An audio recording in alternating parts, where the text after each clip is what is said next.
성경 말씀 보겠습니다. 성경 말씀은 구약 성경 미가서 제6장 6절에서 8절 말씀입니다. 미가서 제6장 6절에서 8절 말씀 제가 읽겠습니다. 하나님께서 주신 말씀입니다. 내가 무엇을 가지고 여호와 앞에 나아가며 높으신 하나님께 경배할까? 내가 번제물로 1년 된 송아지를 가지고 그 앞에 나아갈까?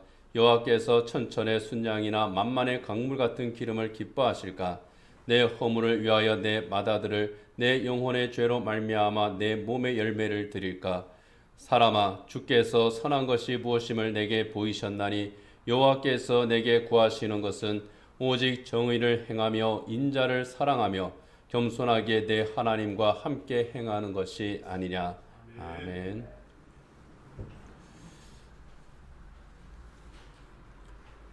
일제시대 때에 우리 민족의 스승 가운데 한 분은 도산 안창호 선생님입니다. 도산 안창호 선생님은 그 당시에 조선의 에레미야로 불렸던 그런 분이기도 합니다. 일본의 나라를 빼앗긴 것 누구보다도 비통해 하셨고 빼앗긴 나라의 주권을 되찾기 위해서 그 누구보다 헌신하신 분입니다. 독립운동할 때에 진영이 서로 갈라져서 다투는 적이 많았다고 합니다. 그럴 때에도 양측 모두에게서 존경을 받고 또 그 사이를 중재할 수 있었던 유일한 분이 도산 안창호 선생이었습니다. 도산 안창호 선생은 조국을 잃은 것은 일본의 침탈 때문이기도 하지만은 조선 국민들의 문제가 더 크다 그렇게 보았던 분입니다. 조선의 문제 그것은 탐욕과 분열과 거짓이었다는 겁니다. 나라를 망하게 한 탐욕과 분열과 거짓 이것을 우리가 버려야 된다. 그래서 늘 그것을 고발했습니다. 어디에 가든지 첫째도 거짓을 버리라. 둘째도 거짓을 버려라. 셋째도 거짓을 버려라. 죽더라도 거짓이 없으라. 이렇게 외치며 다니셨습니다. 그러한 도산 안창호 선생의 좌우명은요. 너희는 먼저 그의 나라와 그의 의를 구하라 하는 이것이었습니다. 이 예수의 말씀을 좌우명으로 삼고 민족을 하나님 앞으로 인도하기를 힘썼습니다. 그것만이 나라를 살리는 길이다. 그렇게 생각했기 때문입니다. 미가서는 우리나라가 일본에 망할 때에 탐욕과 분열과 거짓으로 망했던 것처럼 이스라엘 민족 역시 아수르라고 하는 그 강대국 그리고 그 뒤에 이르는 바빌론 제국이라고 하는 그 강대국에게 무너지게 될 때에 똑같은 탐욕과 거짓, 분열 이것으로 망했기 때문에 미가서는 그것을 고발합니다. 이스라엘 민족의 탐욕과 악행, 거짓과 위선, 우상 숭배와 타락을 아주 통렬하게 고발을 하는 하나님의 고발장 이것이 바로 미가서입니다. 미가서 6장 2절이야 3절에 보면은 하나님께서는 미가 선지자를 통해서 이렇게 말씀합니다. 너희 산들과 땅의 견고한 지대들아 너희는 여호와의 변론을 들으라. 여호와께서 자기 백성과 변론하시며 이스라엘과 변론하실 것이라. 이르시기를 내 백성아 내가 무엇을 내게 행하였으며 무슨 일로 너를 괴롭게 하였느냐 너는 내게 증언하라. 변론하신다. 증언하라. 이건 모두 법정 용어입니다. 하나님께서 자기 백성과 변론하신다라고 번역된 그 부분에서 이 변론이라고 하는 말이 히브리어 원문을 보면은요 옳고 그름을 다툰다 그런 뜻입니다. 그리고 뒤이어서 이스라엘과 변론하실 것이라고 하신 그 부분에서의 변론은요 드러난 죄와 잘못에 대해서 합당하게 꾸짖거나 징계를 내린다 그런 뜻입니다. 우리말에는 둘 다 변론으로 번역을 했지만은 그런 차이가 있습니다. 하나님께서 하나님의 법정에서 자기 백성과 옳고 그름을 다투시겠다는 겁니다. 이스라엘 죄와 잘못을 책망하고 징계를 내리시겠다는 겁니다. 이스라엘 향해서 내가 너희에게 어떤 잘못된 일을 했는지 내가 너희를 무슨 일을 괴롭게 했는지 그것을 너희들이 알고 있으면 나에게 증언을 해라. 나에게 잘못이 있다면 내가 책임지만 이스라엘 사람들이 그 당시 이스라엘 민족들이 하나님을 향해서 가지고 있었던 그 마음들이 있었습니다. 이스라엘은 둘로 나뉘었죠. 북이스라엘 왕국과 남유다 왕국이 있었습니다. 수백 년 역사가 흘러갔습니다. 북이스라엘 왕국은 아수르에 의해서 멸망을 당했습니다. 남유다 왕국 역시 아수르와 이어서 일어난 바벨론에 의해서 풍전등화의 위기에 처해 있었습니다. 언제 나라를 잃어버릴지 모를 그런 위기. 그 위기 앞에서 이스라엘 민족이 하나님께 불평했던 겁니다. 자기들의 위기가 마치 하나님의 잘못인 것처럼 하나님을 원망했습니다. 하나님께서 그들을 향해서 말씀하시는 겁니다. 내가 너에게 잘못한 것이 무엇이 있느냐? 그것이 있다면 너희가 내게 말하라. 하나님께서 잘못한 것이 있다면 이집트에서 노예살이를 하던 그들을 구원하신 것밖에 없다는 겁니다. 오늘 본문 4절에 보면은 내가 너를 애굽 땅에서 인도해 내어 종노릇 하는 집에서 속량하였고 모세와 아론과 미리암을 내 앞에 보내었느니라. 내가 너희들을 위해서 한 것은 이집트의 노예로 살던 너희를 구원한 것밖에 없지 않느냐. 광야에서 너희들을 먹이고 입히지 아니하였느냐. 가나안에서 너희가 살게 하지 아니하였느냐. 하나님께서 그것을 그들에게 지적을 하시는 겁니다. 그러나 이스라엘 민족은 하나님께서 그들을 그렇게 구원하신 것을 잊었습니다. 그들을 먹이고 입히신 것을 잊었습니다. 그들을 보호하신 것을 잊었습니다. 그들을 구원하신 하나님의 뜻이 무엇인지를 잊었습니다. 그것을 잊으니 그들은 자기들이 하나님의 백성이란 것만 알고 하나님의 백성다움을 잃어버렸습니다. 하나님의 백성이면서 탐욕에 물들어서 악행을 저질렀습니다. 그것이 그들의 현실이었습니다. 그들의 위기는 하나님께서 그들을 잊어버리시거나 그들을 외면하셨기 때문이 아니라 하나님의 잘못 때문이 아니라 하나님의 무능 때문이 아니라 그들 스스로의 죄와 악행 때문이었습니다. 미가서는 곳곳에서 그러한 그들의 죄악과 잘못을 고발합니다. 그 중에 대표적인 것이 미가서 3장 2절이야 3절입니다. 너희가 선을 미워하고 악을 기뻐하여 내 백성의 가죽을 벗기고 그 뼈에서 살을 뜯어 그들의 살을 먹으며 그 가죽을 벗기며 그 뼈를 꺾어 다지기를 냄비와 속 가운데에 담을 고기처럼 하는도다. 권력자들은 불법을 행했습니다. 제사장과 선지자들, 하나님께 드린 예배를 인도하고 하나님의 말씀을 선포해야 될 이 제사장과 선지자 역시 타락했습니다. 거룩한 성 예루살렘이 죄악의 도성이 되었습니다. 미가서 3장 10절에 11절은 그것을 이렇게 고발합니다. 시온을 피로 예루살렘을 죄악으로 건축하는도다. 그들의 우두머리들은 뇌물을 위하여 재판하며 그들의 제사장은 삭슬 위하여 교훈하며 그들의 선지자는 돈을 위하여 점을 치면서도 여호와를 의뢰하여 이르기를 여호와께서 우리 중에 계시지 아니하냐 재앙이 우리에게 임하지 아니하리라 하는도다. 악행을 저지르면서 하나님의 복을 받기를 바라는 그 이중적인 마음이 그들에게 있었습니다. 권력자들과 종교 지도자들만 그렇게 부패했던 것이 아닙니다. 부자들은 가난한 자들을 착취했습니다. 일반 국민들은 서로 속고 속였습니다. 오늘 본문 6장 12절에 보면은 그 부자들은 강포가 가득하였고 그 주민들은 거짓을 말하니 그 혀가 입에서 거짓 되도다. 그들이 하나님께 드리는 예배도 본질을 잃어버렸습니다. 하나님께서는 미가 선지자를 통해서 하나님께 예배하기 위하여 나오는 그들의 태도를 날카롭게 지적하십니다. 우리가 읽은 본문 6절이야 7절에 보면은 내가 무엇을 가지고 요 앞에 나아가며 높으신 하나님께 경배할까? 내가 번제물로 일련된 송아지를 가지고 그 앞에 나아갈까? 여호와께서 천천의 순양이나 만만의 강물 같은 기름을 기뻐하실까?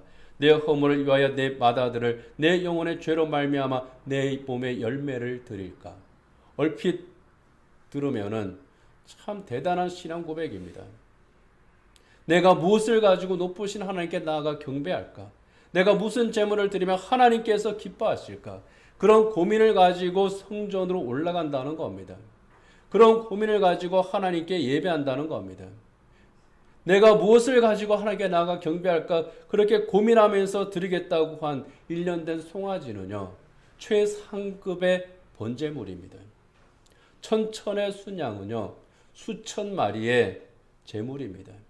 양은 번제, 속죄제에 드리는 모든 하나님께 드리는 모든 예배에 드리는 제물입니다. 만만의 강물 같은 기름은 올리브 기름을 말합니다. 강물같이 흐를 정도로 많은 올리브 기름. 이것은 감사의 제사인 소제에 드려지는 예물입니다. 1년 된 송아지, 천천의 순양, 만만의 강물 같은 기름. 엄청나게 많은 액수의 헌금을 하나님께 드리는 것과 똑같습니다.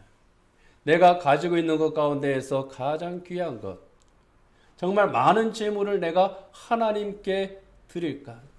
그러면 하나님께서 그것을 기쁘게 받으시지 않겠나? 얼마나 좋습니까? 맏아들과 내 몸의 열매는 같은 뜻입니다. 자기 몸에서 난 아들이라는 뜻입니다. 내 죄를 용서받기 위해서, 내 허물과 내 영혼의 죄를 용서받기 위해서 내 맏아들을, 내 몸에서 난 자식을 하나님께 제물로 드리겠다는 겁니다. 얼마나 대단한 헌신입니까? 수많은 제물을 하나님께 드리고 내 자식을 하나님 앞에 제물로 바칠 정도로 그렇게 고민하면서 하나님께 올라가 예배하겠다고 하는 그들의 제사는 어떻게 보면은 정말 정성을 다하는 그런 예배입니다. 그런데요, 하나님께서는 그러한 그들의 예배와 그들의 제물을 거절한다고 말씀을 합니다. 그 대단한 제물, 최상급의 제물, 수많은 헌물, 내 몸에 난 자식까지 바치겠다고 하는 그들의 예배, 하나님께서는 못 받으시겠다는 겁니다. 이유가 있습니다. 뒤쪽에 나오는 미가서 6장 16절에 보면은 하나님께서는 이렇게 말씀하십니다. 너희가 오므리의 율례와 아합 집의 모든 예법을 지키고 그들의 전통을 따르니 내가 너희를 황폐하게 하며 그의 주민을 사람의 조속거리로 만들리라. 너희가 내 백성의 수욕을 담당하리라. 내가 너희의 예배를 받지 못하는 이유는 너희가 오므리의 율례와 아합 집의 모든 예법을 지키고 그들의 전통을 따르는 예배이기 때문이다. 성경적인 원칙과 원리로 그 전통으로 하나님께 예배하는 것이 아니라 오므리와 아합의 전통을 따르기 때문이라는 겁니다. 오므리는 북이스라엘의 왕입니다. 6대 왕이었습니다. 이 오므리는 북이스라엘 왕국인 그 수도 사마리아를 우상 숭배의 도시로 만들었습니다. 이스라엘 민족이 하나님을 떠나고 우상 숭배와 향락에 빠지게 만든 왕이 오므리입니다. 아합은 그의 아들이에요. 하나님을 떠나 우상을 섬기는 나라로 만들었습니다. 아합은 그냥 일반적으로 볼 때는 굉장히 유능한 왕이었습니다. 이스라엘 역사에서 솔로몬 이후로 나라를 부강하게 만들었던 왕, 잘 살게 만들었던 왕이 아합입니다. 그러나 아합은 이스라엘을 타락하게 만들었습니다. 오므리와 아합으로 인해서 성전에 우상이 들어왔습니다. 특히 그들이 섬겼던 우상이 있습니다. 몰렉입니다. 이 몰렉은 사람을 제물로 바쳤습니다. 이 몰렉에게 제물을 바칠 때는요, 사람을 제물로 바쳤습니다. 어린아이를 산채로 이 몰록이라는 신에게 바치는데 쉽게 말하면 태워 죽이는 거예요. 인신공양입니다. 내 맏아들을 하나님 앞에 바치겠다고 하는 것이 사무엘을 하나님 앞에 헌신케 하겠다고 하는 그것과 전혀 차원이 다른 겁니다. 내 죄를 용서받기 위해서, 내가 복을 받기 위해서 이방 신에게 내 자식을 제물로 바치듯이 내가 그것을 바치겠다. 하나님께서는 그것을 원하지 않으시는 거예요. 내가 너에게 받기를 원하는 예배는 그러한 예배가 아니라는 겁니다. 하나님께서 금지하신 제사법입니다.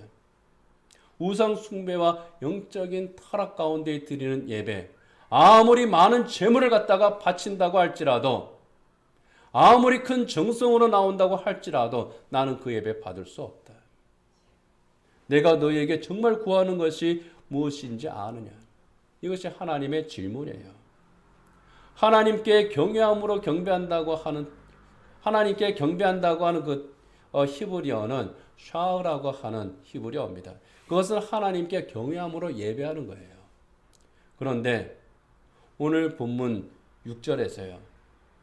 높으신 하나님께 경배할까 할 때에 그때의 경배라고 하는 히브리어 단어는 샤흐가 아니라 이카프라고 하는 단어입니다. 이거는 비굴하다 그런 뜻이에요. 많은 재물과 아들까지 바치겠다면서 하나님께 나와 재물을 바치는데 예배하는데 그것은 하나님께 대한 경외함이나 진심이 없는 예배라는 겁니다. 비굴한 거예요. 굴종하는 거예요. 목적이 다른 데 있는 겁니다. 그러한 경배 하나님께서는 기뻐하지도 않으시고 받지도 않으시겠다는 겁니다. 하나님께서는 내가 정말 받기를 원하는 그런 경배가 무엇인지 아느냐? 내 뜻이 무엇인지 아느냐? 그것을 오늘 본문 8절에서 말씀을 하십니다. 사람아, 주께서 선한 것이 무엇임을 내게 보이셨나니 여호와께서 내게 구하시는 것은 오직 정의를 행하며 인자를 사랑하며 겸손하게 내 하나님과 함께 행하는 것이 아니냐. 하나님께서 구하시는 것이 무엇인지 아느냐. 하나님께 경배하는 자들에게 하나님이 바라시는 것이 무엇인지 아느냐. 첫째는 정의를 행하는 것이고 둘째는 인자를 사랑하는 것이고 셋째는 하나님과 함께 행하는 것. 이 세 가지다. 이것을 행하면서 나와 예배할 때에 나는 그 예배하는 자를 기뻐하고 그에게 복을 준다. 이것이 하나님의 뜻입니다. 정의를 행하는 것. 이것은 재판관이 올바른 판결을 내리는 것을 의미합니다. 재판관이 법과 양심에 따라서 올바른 판결을 내리는 것처럼 하나님의 백성은 하나님의 말씀과 하나님이 주신 선한 양심에 따라서 올바르게 선택하면서 살아야 된다 하는 겁니다. 선과 악, 그 사이에서 무엇이 선인지, 무엇이 악인지, 무엇이 하나님의 뜻인지, 무엇이 하나님께서 기뻐하시는 것인지, 무엇이 하나님께서 기뻐하지 않으시는 것인지, 무엇이 하나님의 의인지, 무엇이 하나님 앞에서 불의인지, 그것을 구분하면서 그것을 선택하면서 살아가라는 겁니다. 우리 교회 표어처럼 성경대로 믿고 성경대로 사는 것이 바로 그것입니다. 그렇게 함으로써 우리의 삶 속에서 하나님의 하나님 되심을 증거하는 겁니다. 우리의 삶 속에서 예수님을 드러나게 하는 겁니다. 우리 삶 속에서 하나님의 의를 증거하고 예수 그리스도 십자가를 증명하는 겁니다. 삶 속에서 하나님의 정의, 예수님의 십자가에서 성취된 하나님의 정의, 그것을 선포하는 겁니다. 예수님의 은혜로 그 십자가 은혜를 죄 사함을 받고 우리가 의롭게 되었으니 의롭게 하신 십자가를 증언하고 그 십자가를 표준으로 살아가는 겁니다. 두 번째, 인자를 사랑하는 것. 그것은 사랑을 실천하는 거죠. 인자는 히브리어로 헤세드입니다. 헤세드는 1차적으로 자비를 뜻하는 말입니다. 많은 부분에서 자비로 번역이 됐습니다. 하나님의 자비, 그것은 하나님의 언약의 바탕을 둔 겁니다. 희생과 헌신으로 성취되는 하나님의 사랑이 헤세드입니다. 그리고 헤세드에는 신의라 하는 그런 의미도 있습니다. 신의라고 하는 말은 약속을 지키는 겁니다. 약속을 했으면 지키는 거죠. 하나님의 약속 뭡니까? 구원의 약속, 구원의 언약입니다. 언약에 신실하신 하나님, 구원의 언약을 기억하셨습니다. 그리고 지키셨습니다. 이스라엘의 조상 아브라함에게 이스라엘 민족을 이집트의 노예에서 구원하시겠다고 언약하셨습니다. 이스라엘은 잊었지만 하나님께서는 그것을 기억하고 지키셨습니다. 이것이 헤세드입니다. 그 헤세드를 사랑하라는 거예요. 이스라엘을 이집트의 노예에서 구원하신 그 헤세드, 우리를 죄에서 구원하신 그 십자가의 헤세드, 그것을 기억하고 그것을 지키는 겁니다. 언약에 신실하신 하나님의 헤세드로 구원을 받았으니 그 헤세드를 실천하는 삶을 살으라고 하는 것이 우리 하나님께서 구하시는 겁니다. 예수님께서 주신 새 계명을 따라서 서로 사랑하고 섬기는 것. 그렇게 인자를 사랑하는 삶을 사는 겁니다. 세 번째는요, 겸손하게 하나님과 함께 행하는 겁니다. 겸손하다고 하는 말은 그냥 1차적으로는 우리가 다른 사람보다 나를 낮추는 것을 말하죠. 남을 존중하는 것을 말합니다. 그런데 여기에서 겸손하다고 하는 이 말의 뜻은요, 신중하고 조심스러움을 의미합니다. 하나님 앞에서 내가 조심하는 겁니다. 하나님 앞에서 내가 모든 것을 신중하게 살피는 겁니다. 나를 주장하지 않는 거예요. 하나님보다 내가 앞서지 않는 겁니다. 늘 하나님의 길을 살피는 겁니다. 내가 가는 이 길이 하나님께서 원하시는 길인지, 하나님께서 가라고 하시는 길인지, 이 길이 자기 십자가를 지고 나를 따르라고 하신 그 주님의 길인지 그것을 살피는 겁니다. 내가 하나님보다 결코 앞설 수가 없는 겁니다. 내가 하나님보다 앞선다면 그게 바로 교만입니다. 내 뜻이 먼저라면 그것이 교만입니다. 내 뜻이 먼저가 아니라 하나님의 뜻이 먼저입니다. 내 뜻대로 마시옵고 아버지의 원대로 하옵소서. 이 예수님의 기도처럼 하나님의 뜻을 먼저 구하고 그 뜻에 순종하는 것이 겸손입니다. 하나님과 함께 행한다고 하는 것은 내가 하나님과 연합함을 말합니다. 하나님과 내가, 주님과 내가 따로따로 가는 것이 아닙니다. 내가 예수님을 믿는다고 하는 것은 예수님과 함께 행하겠다고 하는 그런 신앙 고백입니다.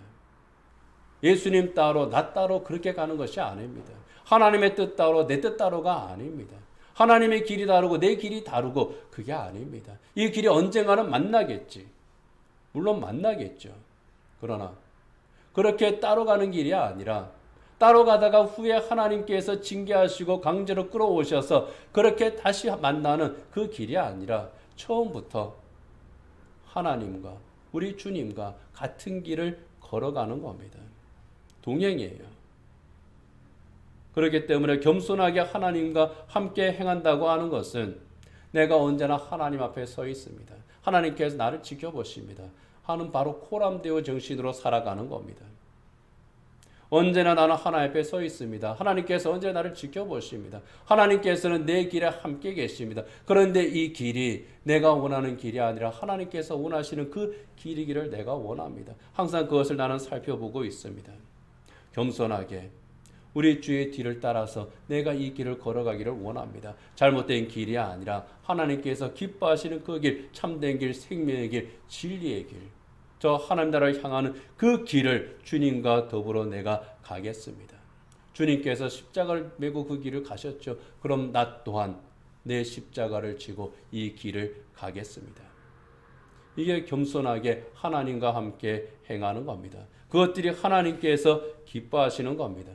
그런 마음으로 하나님 앞에 나오고 그런 중심으로 하나님께 예배하고 그렇게 이 세상에서 하나님의 선을 이루며 살아가는 것, 그것이 바로 하나님께서 기뻐하시는 일이요 하나님께서 우리에게 구하시는 것입니다. 그것이 바로 하나님의 백성의 살아있는 예배하는 삶입니다. 우리가 드리는 예배가 그러한 사람들이 하나님 앞에 나와 경배하는 자리, 그렇기 때문에 이 예배가 참으로 하나님 앞에서 소중한 예배가 될 수 있는 겁니다. 그래서 사도 바울은 로마서 12장 1절에서 이렇게 말씀했습니다. 그러므로 형제들아 내가 하나님의 모든 자비하심으로 너희를 권하노니 너희 몸을 하나님이 기뻐하시는 거룩한 산제물로 드리라. 이는 너희가 드릴 영적 예배니라. 너희 몸을 하나님이 기뻐하시는 거룩한 산제물로 드리라고 하는 것은 인신공양을 하라는 것이 아닙니다. 그러한 삶을 살면서 예배자의 삶을 살면서 하나님께서 구하시는 것을 실천하는 그런 삶을 살면서 하나님 앞에 나와 드리는 예배, 그것이 바로 하나님께서 기뻐하시는 산제물이라는 겁니다. 지금 이 시대는 교회가 세상을 걱정하는 것이 아니라 세상이 교회를 걱정하는 그런 시대가 되었다고 말합니다. 그리스도인의 살아가는 그 모습을 보면서 세상 사람들이 오히려 더 염려하고 걱정을 합니다. 예수 믿는 사람이 어떻게 살아가야 되는지에 대해서 세상 사람들이 그리스도인들보다 더 잘 알고 있습니다. 그런 시대가 되어버리고 말았습니다. 불신자들의 교회를 걱정하는 그 시대가 되었습니다. 부끄러운 시대입니다. 그러나 하나님께서 미가를 통해서 이스라엘 민족의 죄악을 드러내시고 책망하신 것, 그들의 부끄러운 그 수치 감추고자 하는 것을 하나님께서 밝히신 것은 이스라엘 민족을 멸망시키기 위함이 아니었습니다. 호세아 선지자를 통해서 말씀하신 것처럼 그들이 하나님 앞으로 돌아오게 하기 위함이었습니다. 그들을 다시 회복시키고자 함이었습니다. 그들에게 하나님의 헤세드를 베푸시기 위함이었습니다. 그들에게 다시 복을 주시기 위해서 그들의 죄악을 지적하셨고 그들의 잘못을 꾸짖으신 겁니다.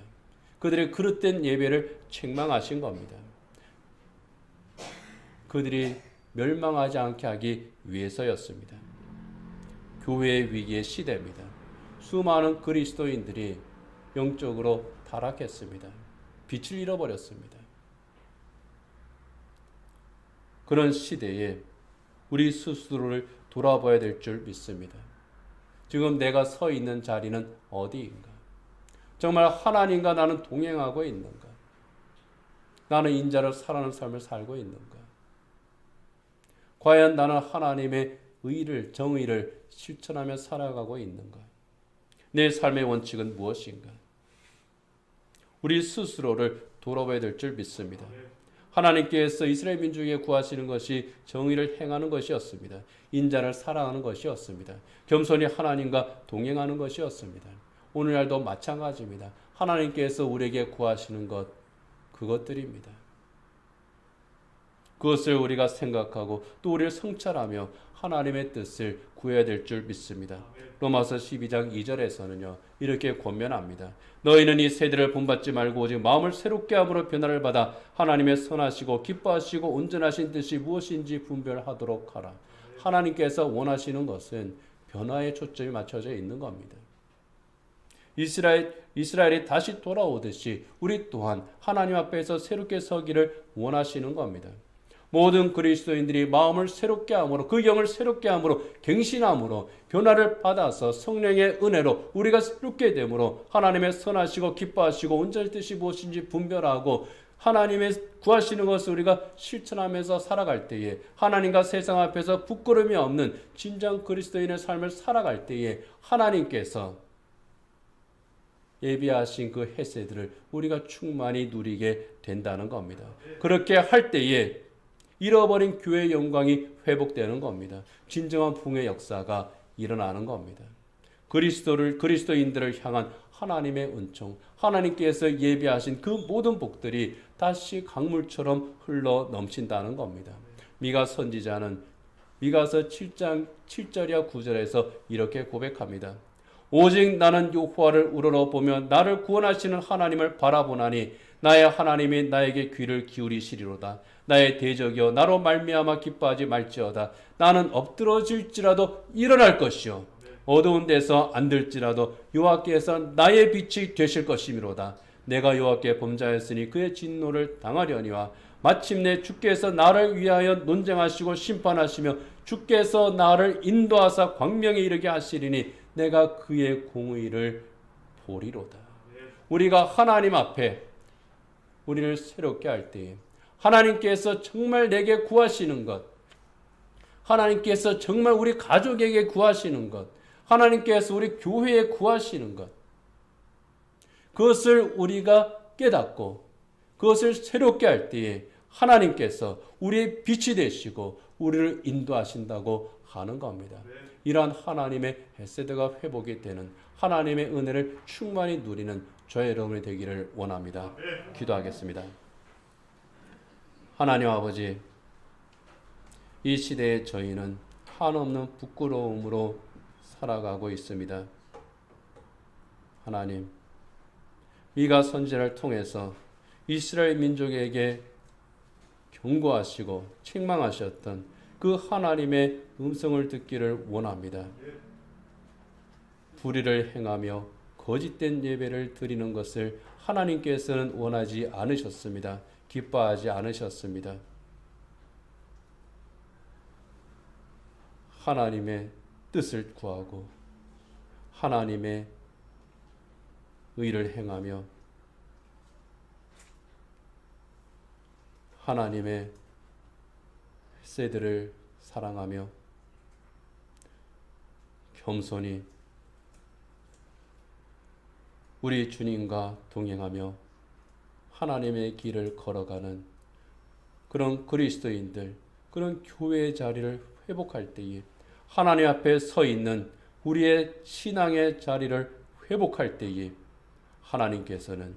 하나님께서 언약하신 그 모든 구원과 축복의 은총들을 충만히 내려주실 줄 믿습니다. 이스라엘을 사랑하시기에 책망하신 것처럼 우리를 역시 사랑하시기에 때로는 징계하시는 하나님이십니다. 징계함이 있을 때에 하나님의 뜻을 저희들이 바라보게 하시고 하나님의 사랑을 깨닫게 하시고 그 앞에 다시금 나아가고 다시금 우리가 하나님의 자리를 회복할 때에 하나님 놀랍도록 큰 복을 내려주심을 저희들이 바라보며 저희들 빛 대신 우리 주님을 향해서 나아가게 하여 주시옵소서.